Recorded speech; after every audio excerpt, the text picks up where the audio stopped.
లైఫ్లో చాలా అవసరం. మనం చెప్పింది ఏంటంటే దాన్ని అక్కడక్కడ మీరు అన్నట్టే అక్కడక్కడ మిస్యూజ్ అవుతున్న వాటిని అడ్రస్ చేసాం. అది చిరంజీవి గారు లాంటి స్టార్ చేతు చాలా క్యూట్గా, నాకు తెలుసు మీ మనోభావాలు ఎలా దెబ్బతింటే ఎంత దారుణంగా ఉంటుందో పరిస్థితి. అందుకే నేను చాలా చెప్పకుండా అలా క్యూట్గా చెప్పించాను. చాలామంది లేడీసే చప్పట్లు కొడుతున్నారు థియేటర్స్లో. దానికి థ్యాంక్స్ మీరు అడ్రస్ చేసినందుకు.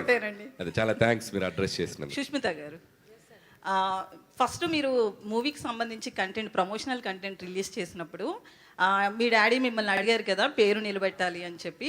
మూవీ చూసిన తర్వాత ఆడియన్స్ నుంచి వచ్చిన రెస్పాన్స్ తర్వాత చిరంజీవి గారు మీతో ఏమన్నారు? అన్నానండి ఇందాక అన్నట్టు. సో డెఫినెట్గా పేరు నిలబెట్టేవని అనుకుంటున్నాను. బయట నుంచి ఎలా వినపడుతుంది అని అన్నారు. సో బయట నుంచి కూడా ఐఎమ్ రియలీ హోపింగ్ దట్ అదే రెస్పాన్స్ వస్తుంది అనుకుంటున్నాను. But he's very happy.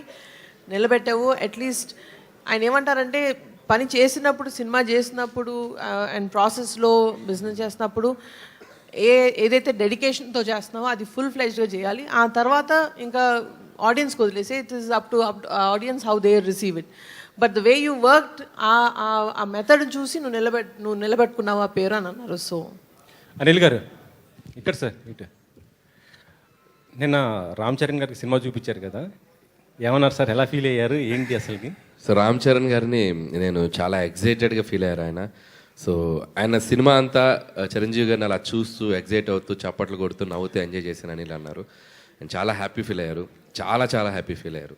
And ఆయన హ్యాపీనెస్ ఎంత ఉందంటే నన్ను గట్టిగా ఒక హగ్ ఇచ్చారు కదా, దాంట్లో తెలిసిపోయింది. నెక్స్ట్ ప్లాన్ రామ్ చరణ్ గారా? మరి మళ్ళీ మెగా కాంపౌండ్లు ఎవరితో చేయబోతున్నారు అసలుకి? ఎనీ టైం వాళ్ళకి అవకాశం ఉందంటే మనం ఎగిరి గంతేసి చేస్తాం, చూద్దాం. ఇప్పుడు ప్రొడ్యూసర్ గారు అయితే ఆల్రెడీ రెడీగా ఉన్నారు అక్కడ.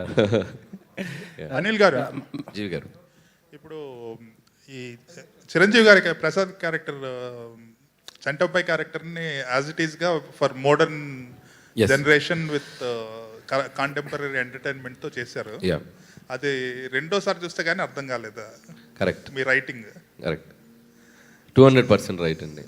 నేను ఎంటర్టైన్మెంట్ చేయాలనుకున్నప్పుడు ఇందాక కూడా ఒక మాట చెప్పాల్సింది. హాస్యాన్ని చాలా సటిల్గా బార్డర్ దాటకుండా పండించగలగటంలో చిరంజీవి గారు సూపర్ దిట్ట దాంట్లో. సో ఎందుకంటే కామెడీ కొద్దిగా లౌడ్ అయినా ఇదైనా కూడా అది మనకు ఎక్కువ అనిపిస్తుంది. సో ఆయన ఏంటంటే ఆయన చేసేటప్పుడు అసలు ఆ లౌడ్నెస్ ఉండదు, చాలా సటిల్గా చేస్తారు. రియాక్షన్స్ క్యూట్గా ఇస్తారు. ఆ బాడీ లాంగ్వేజ్తో కూడా వెరైటీగా చేస్తారు. సో ఆయన చేసిన అన్ని సినిమాల్లో చంటాబాయ్ ఈజ్ ఏ క్లాసిక్, నాకైతే క్లాసిక్. సో అలాంటి సినిమా నాకు చాలా ఇన్ఫ్లుయెన్స్ చేసింది. సో ఫన్ చేసేటప్పుడు దానిలోని ఒక టించ్ తీసుకున్నాను. సో చిన్న టించ్ తీసుకొని మోడర్నైజ్ చేశాను. సాహు గారు, బాలకృష్ణ గారితో